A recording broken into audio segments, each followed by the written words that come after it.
Hello and welcome to Hold the Pass, a podcast all about learning from every nook and cranny of motorsports from your very best friends.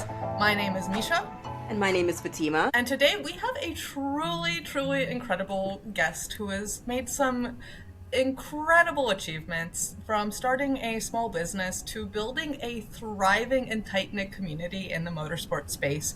Please welcome to the show the founder of the Motorsport Girlies, Ella Coppola.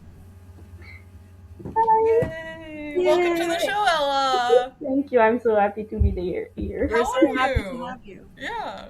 I am doing so great. I'm really excited that I get to talk to you. And yeah, Of course, we're Amazing. so excited to have you join us, Ella. You are truly you're really doing amazing things with the Motorsport Girlies. So it's amazing to have you speak with us. And what I really want to know about the Motorsport Girlies is that you call it a community where everyone is welcome. Would you please be able to tell us what exactly the Motorsport Girlies is and how it came about and what it is that it means to you? so first, how it came is when I went to my first F1 race. I saw that there was just so many people from so many different backgrounds. But one thing that just brought us together is the love of racing, and I found that so cool. Like I just hearing the crowd yelling and just being so happy. I was obsessed. So when I got back home, I realized that there wasn't really like that many spaces for women, but not only women, like fans that weren't really like your typical older man that really enjoys racing. So I just thought maybe I could create that space and just see like if maybe I make a couple of friends and like if I can just make a group chat or something like that. And as you Hmm. can imagine, it really got a lot bigger than that. Like overnight, I think we were already at like 10K followers because people wanted that space. They needed that space to just chat, make friends, and just share interests that are related to racing, but not only racing, like fashion, pop culture, stuff like that. And they just wanted a space where they could be themselves and not feel judged by anyone else. So that's really like the big thing with this community.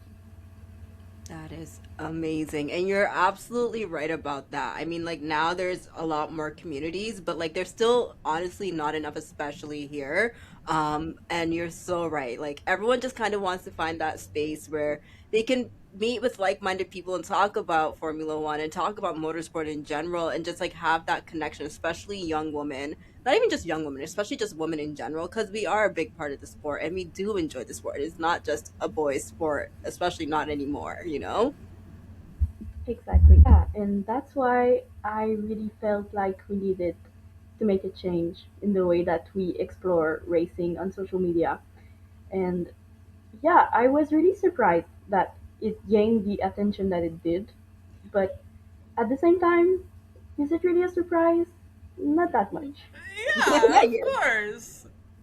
Of course. And I feel like the motorsport girlies kind of combines the sort of athletic part of motorsports and like this the sports part as well as the fashion and the pop culture, which is kind of like a cultural trifecta in F1. We've got the STEM, we've got the science, but there's also this really strong cultural aspect to it. Yeah, Where did your love for fashion stem from, and what made you kind of decide to bring that into the F1 sphere that you've been developing? honestly, I have always been obsessed with fashion. Like, I remember growing up, my mom would buy me an all new outfit for every event.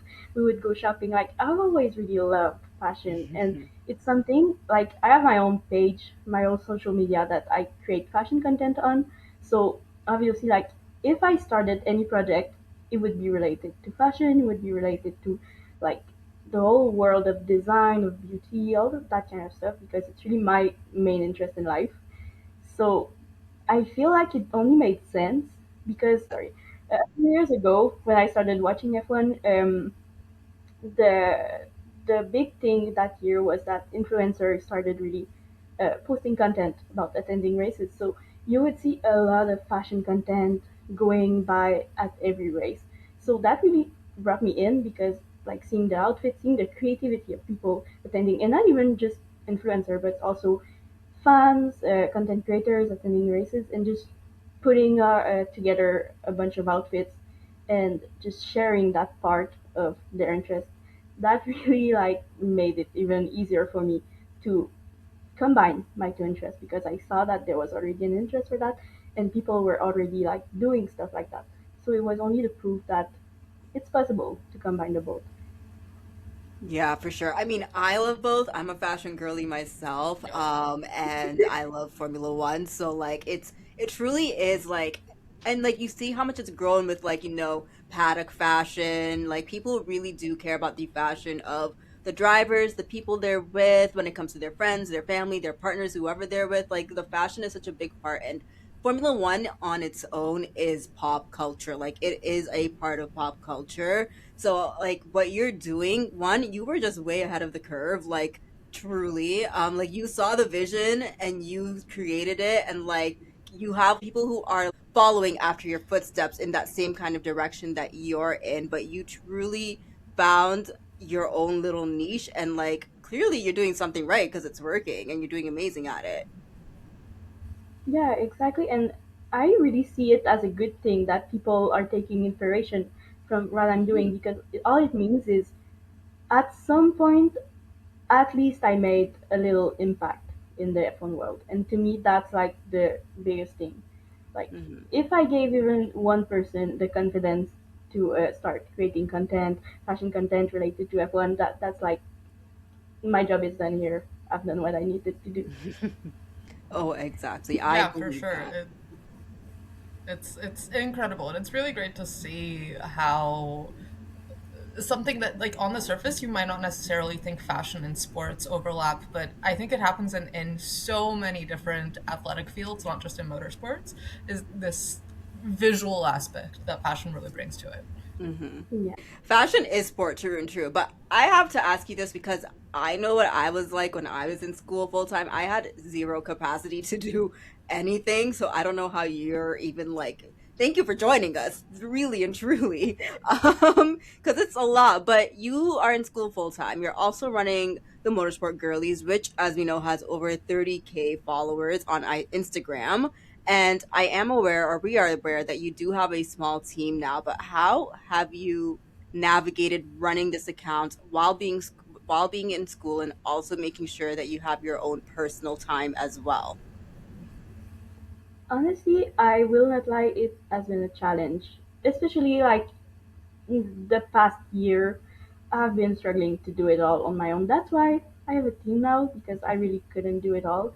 But I think what really made it so that I could do everything at the same time is I was really passionate about what I did.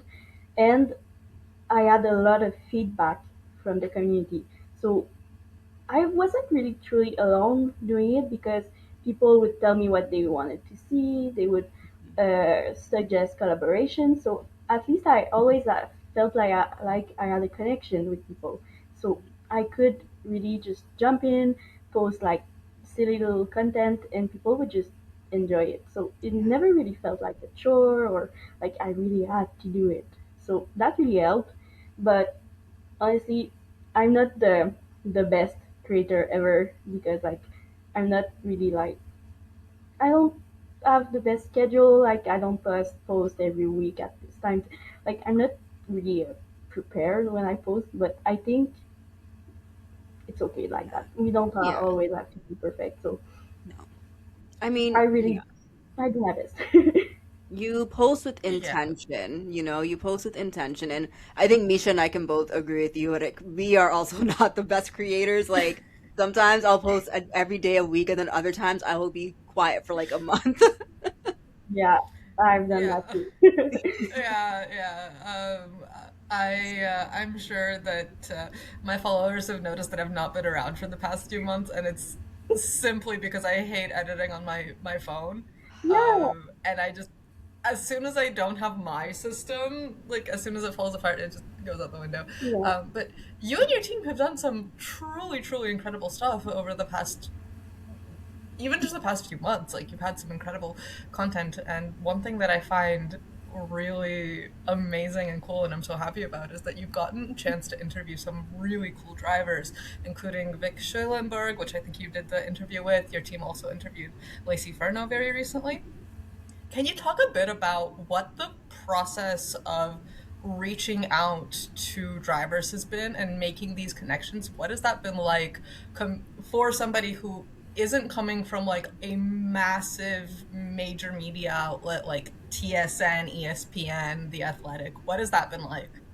So we have a team of blog writers who typically will find someone they would really like to interview, and I'll give the green light, and they just DM them, email them. We try to get a contact with someone, and typically people are pretty responsive. Like they want to get involved because it's always a good opportunity to be interviewed on a platform, no matter how small or big. When you're starting, it's a good opportunity. So Hmm. typically, we get a lot of good response, and to me, like I've never really had any issues. Like if someone's not interested, they're just not going to reply, and that's okay.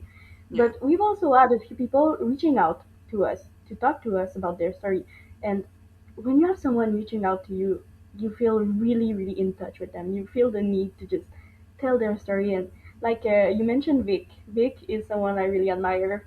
She's been following our page since the beginning, so it only felt natural to give her the spotlight and share her amazing journey. So, like, we are not a massive publication, but I feel like we make it happen, and that's really amazing. For sure, for sure. That's so amazing that people reach out to you. I mean, you must be, it's just, you must feel so proud of like what you've created and what you and your team have created as well. So, when it comes to preparing for interviews, what is your process like? What is your research process like? And how do you like maintain, I guess, your composure when you're interviewing some of these people? Because it's nerve-wracking sometimes. Honestly, I have not done a lot of the interviews because that's not my strength. I will be honest, I'm not very good. Especially like my English is not always perfect, so I always feel like I need to delegate the task to someone else. But having done a few of the interviews, I feel like once you're prepared and once you really feel like you know the person you're interviewing, everything just flows into place. Like just researching the person, taking the time to understand them, and just having a conversation with them more than an interview can be really like the best thing to just have a story that is true to them and just makes sense to tell. That's really what I've noticed. You, I think you're absolutely right, and I think it's especially when you have a team and you know you have these people available to you, you can kind of play to each other's strengths, right? So you can find like, oh, okay, like this person is really good at X and this person is really good at Y, which I think is really amazing. And it kind of goes into the importance of teamwork and the importance of having multiple people around. And I think that kind of brings me into what Fatima and I really wanted to talk to you about, which is the opportunities that you've championed for other women in all aspects of motorsport. You've partnered with Elevator to provide a, I believe it's a motorsport marketing scholarship, and with Formula Careers for a motorsport career acceleration program. All of these truly incredible opportunities for women in all aspects of motorsports. So I wanted to ask, how did partnerships like this come about? So these partnerships are really the work of our amazing partnership team. So Maria and Ria are really taking the time to find partners. So from their own personal experience, like Maria took the elevator course, so she knew what it was, and Ria just searching on LinkedIn, finding opportunities. So they are really putting in all the work of finding potential partners, but also just coming up with collaborations that will really benefit our community and also put a spotlight on what's available for fans who really wants to get into motorsports and just want to learn more. Because I feel like it's not really talked about enough that if you really want to work in the industry, there's resources that are available. So really, it's I can take credit for those collaborations. Like they really did an amazing job just finding those, and we have so much more coming in the year. So like, it's honestly it's incredible that I just can't believe that an idea that started a few years ago, that was just something I wanted to do for fun, can actually benefit people now, and that's amazing. That is, you're right. That's so amazing. You never know what idea is going to spark into something that you couldn't even expect. Honestly, like that's why people say to dream big. It's true because like anything can happen, and I truly do believe that. I have one question, and then I'm gonna have a follow-up question for you. So I know you mentioned that it was part of your team who helped you with figuring out those partnerships for these scholarships. Can you tell me about the process of picking the picking the people on your team and how you went about that, and how you ended up choosing the people that you did to help you alongside this journey that you're on? Yeah, so one day I just decided it's enough. I can do this on my own. So I think I posted like a casting call on Instagram, just asking people to email me with their name, what they want to do with the page, like what they did in the past, just so I could get to know them better. And then I just went through every single email. I think I got like 50 plus email in a few Oh my God. days. So it was crazy. Yeah. But I just read it, everything. I checked everything everyone sent me. I read all of the articles that potential blog writers sent me. I checked everything, and I back then, well, I still do. We have a Discord server where I Mhm. had a few moderators, so I just sent my favorite profiles, and we chatted. We said, okay, this person. Like we tried to just make a team that would be coherent, and just make sense. And we came up with the team that we have now. But honestly, like if I could have, I would have just selected everyone. Like everyone is Yeah. just so good. It's incredible. But yeah, we just made a team that worked, and we felt like we could all benefit the page, and just we all had such a different background too. So that was like amazing because everyone can do what they're good at. So that was really nice. Yeah, I mean, clearly you guys are doing something right and it's Mm-hmm. working because you guys are all working one so well together. So, as I mentioned, you guys are doing amazing stuff. You have a wonderful team that you work with. Would you be able to just let us know about the importance of affording young women these sorts of opportunities, such as the women who are on your team, as well as these opportunities with these scholarships? So, opportunities that aren't just being like a driver or someone public facing, someone who's working behind the scenes. What does that mean to you? To me, it means that we can push more women into wanting to reach a position of power, because some of the work isn't really publicly done. It's done behind the scenes. It's people who run things. So just having giving the chance to women to experience being in a position of running something, running a project, running collaborations, to me, at least it maybe gives someone the skill set to say, I've done it before, I know what I'm doing, and no one is going to tell me that I can't run something. Especially in motorsports, where I think we can assume that a lot of the highest positions, I mean, we see it, a lot of the highest positions are held by men. So Hmm. if we can just give someone the experience, it's already a good first step. Of course, like it's not going to change the world like on a big scale, but at least it's doing something. It's Yeah. it's giving confidence to someone. 100%. And it's not changing the world as you say, but it is changing someone's world. And like it has a domino effect because you're providing an opportunity for someone, and then who knows, there could be a little girl somewhere who's seeing that person who had that opportunity through you, and now they also want to do it as well. So it truly, or is it butterfly effect, but it truly does change someone's world. And I think that's also very important too.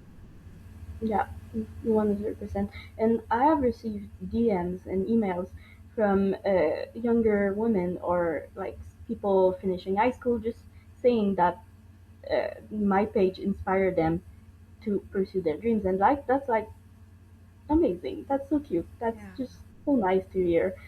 So yeah, I feel like just showing people that it's possible to work in their dream industry, it's already really really nice to have that visibility and that this representation. For For sure. sure. And I think that especially to like today, a lot of people don't really know that there's a lot of opportunities beyond just sort of forward facing roles. Like they'll think, oh, okay, I can either be a driver or an influencer, and those are my only two paths, and I don't like either, or something like that, right? So I Yeah. think it's really great that you're showing that there's so many more spaces where women and people in general can seek opportunities for motorsports.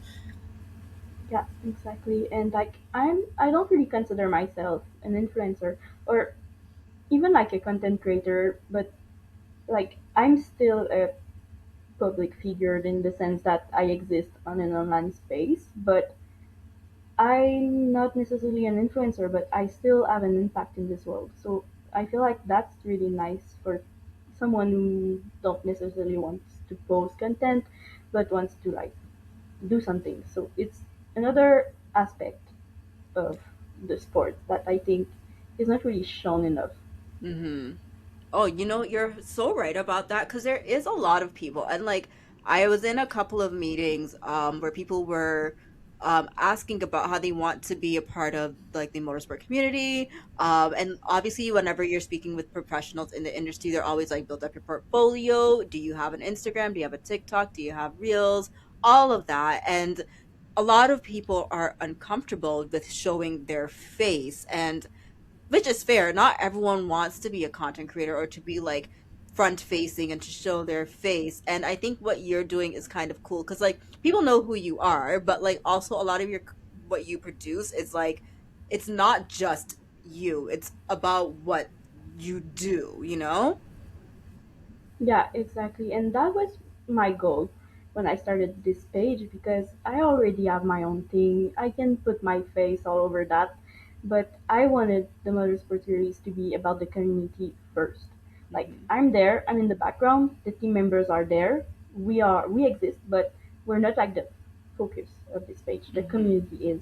The people who are enjoying it are the focus. Yeah, no, I love that. And so I guess kind of with that, one thing that I love, love, love, and I also want to say a thank you to you because I don't know if you remember this, but when I was starting off in my journey and I was starting an event, I was going to be doing an event in Toronto. I think I posted about it on Threads and like you had reposted it and that was so or the Motorsport Girlies had reposted it and that was so wonderful to me because I was just like, I'm just this little person and someone is reposting my and like passing it along to their followers. And I really, really appreciated that because we know as Canadians how hard it is to break through in this industry. The Canadian motorsport scene, it is ever growing, but I think it's so lovely to see other Canadian creators thrive in this industry. You were one of the first people I followed on my Race Edit account. And to ask you, did you face any hardships when you were launching the Motorsport Girlies as a Canadian motorsport content creator, especially because the market is so heavily influenced by Americans and Europeans? Yeah, I feel like it's not a secret that us Canadians just have really don't have as many opportunities Yeah. as American or European creators, but like I'm really lucky that I live in Montreal because I get to attend the Yeah. Grand Prix, but not only the Grand Prix, but like all of the events leading up to it. True. That's like That's, the place to be at. But like I have never personally been invited to a race or event or stuff like that. Uh, I don't know if it's because I'm Canadian. It could be a variety of other reasons, but I know I've never really had those opportunities. So, like, yeah. obviously, when you're starting, you feel like, oh my god, everyone is doing it, but I'm not. So, you feel like you're missing out. But, like, I feel like I've made my own opportunities. I've, Hmm. like, it doesn't really bother me that much anymore.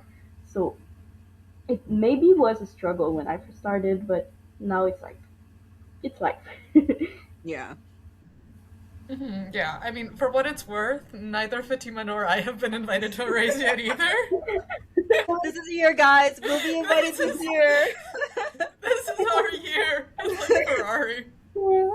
But also, I think there's like a whole aspect of it's not really accessible when you're Canadian because Yeah. traveling outside of the country is pretty expensive. Hmm. We all know it's pretty intense right now to travel. Yeah. So yeah, it means that even if I was like invited to the Las Vegas Grand Prix, I don't even think I could afford to go Yeah. like to travel there. No. It's crazy expensive. Yeah. So it means that even if I had opportunities, I might have to miss out on them just because of my location. So that's something that can be a bit annoying, but yeah. Yeah, yeah, for sure. And I mean, it's kind of par for the course for F1 as it's getting bigger and bigger, Hmm. unfortunately. But one thing I wanted to ask you about is kind of in relation to how you've been able to grow your community. I'm sure there's a lot of other people who are looking to do something similar, based around, their own interests in Formula One or in their own local space or something. So, can you maybe speak a bit about how you got the word out about the Motorsport Girlies and the sort of steps you took to really promote and get people to know that this exists? I think first what I did is I posted a lot of reels, and Hmm. for some reason when I posted them, it was like the peak era of reels on Instagram. So it means that whatever you posted just got a lot of traction. It was like Yeah. the best time. So I think I posted at the right time for the algorithm, but also at the right time for all things interest by people. People were searching for that, so it was really like perfect timing. But yeah, I like to say that it was probably part luck because of that. But I remember crafting a whole teaser campaign before we launched the page. I was making like such a big deal of that about that. Like I was putting posters outside of my house and pretending that they were like posters people were finding, stuff like that, because I really wanted to build hype and just make it such a fun thing. I was like printing fake medals that people were F1 girlies or stuff like that. So it was really fun, but yeah, I think it just got people interested and people were curious to see where this was leading. And I think that was really like the main area of my success to Yeah. gain like the first wave of people. And then I think really just posting creative content that I really had interest in, and really well timed posts. So like whenever something was happening in a race, I was the first one to post. I was like, it was like crazy. I was on my phone the entire time just trying to post stuff. So it really got that people were finding the account because of like posts that were going viral because they were posted at the perfect time. So that's really something that I did that worked. But Hmm. otherwise, I really think it's luck. I think it's people finding me at the right time when they wanted it, and the Yeah. rest is just I did the rest of like the work. Yeah, I mean, I think it's a bit of luck and also a bit of hard work as well too, you know. I love your promotion. I love that. That's so cute. I'm like, maybe show Yeah, me that. no, for real. But like, also, like, give yourself credit. Like, you worked Yeah, really, really hard to grow this thing. Like, it's sure there's luck, but like, it's you did the you, work. Ella. Yeah, you took opportunity. Like, you. Oh God, what am I trying to say? Like, you found the opportunity and you took it. Right. So Yeah, that's I like to say that I'm really opportunistic when it comes to social media. Like I see something, I just jump on it. good. That's how Yeah. you do it. That's how you do it. And with Yeah, that, yeah, sorry, go ahead.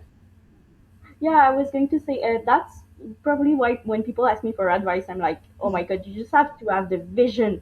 You have to trust yourself because if you see something that you think is going to do well, just post it. As Yeah. long as it's like not weird, just post it. I mean, sometimes the weird stuff Yeah, but works. like weird in a like mean way.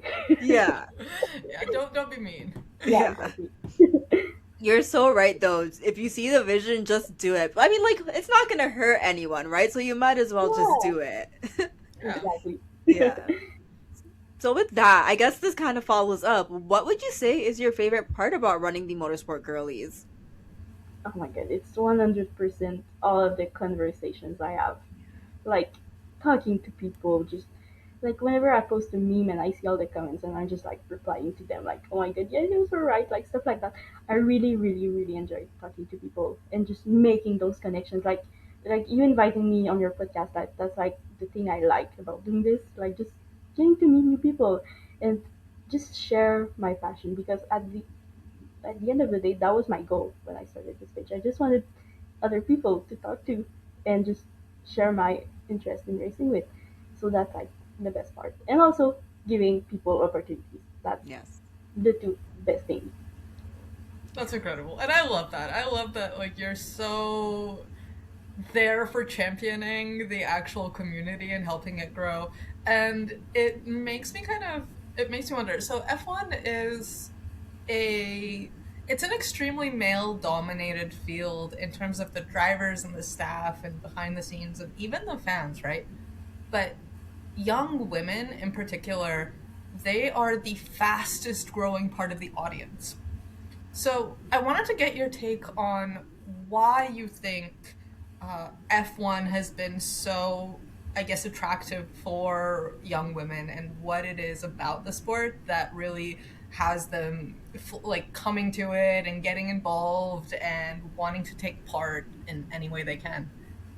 I think something that's really attracting young women is the variety in the sport.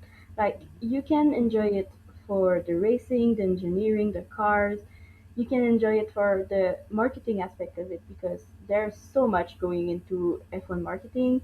You can enjoy it for the media, journalism. So it's like it really reaches a lot of interest. And so I think a lot of people can find something they enjoy in the sport.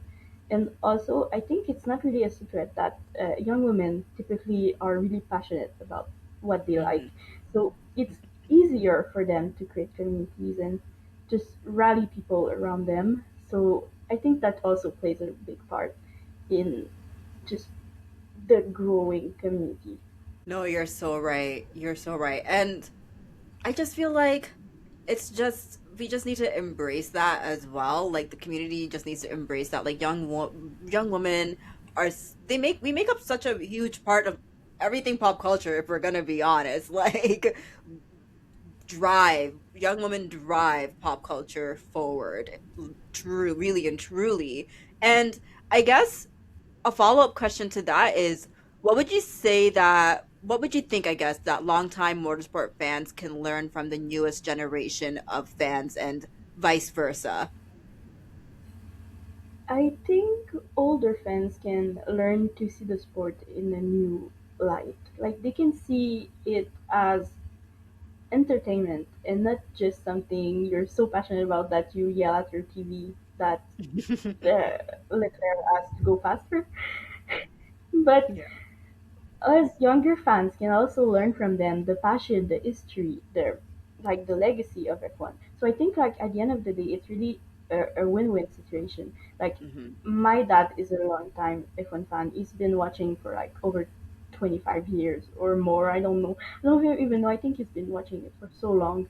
So I learned so much from him because it teaches me about the car, about like the history, like this team was doing good in that year, stuff like that. And I teach him all things pop culture, like why is Leclerc wedding so important, stuff like that. And like we give each other a Yeah. new knowledge, and I think that's really it's good for both sides. Even if Mhm. sometimes we don't want to admit that it can be good, I think it really can bring us so much. Yeah. I feel like there's always this like fight between younger fans or newer fans of Formula One and older fans of Formula One. It's like, guys, we're all just watching the same sport. Stop fighting.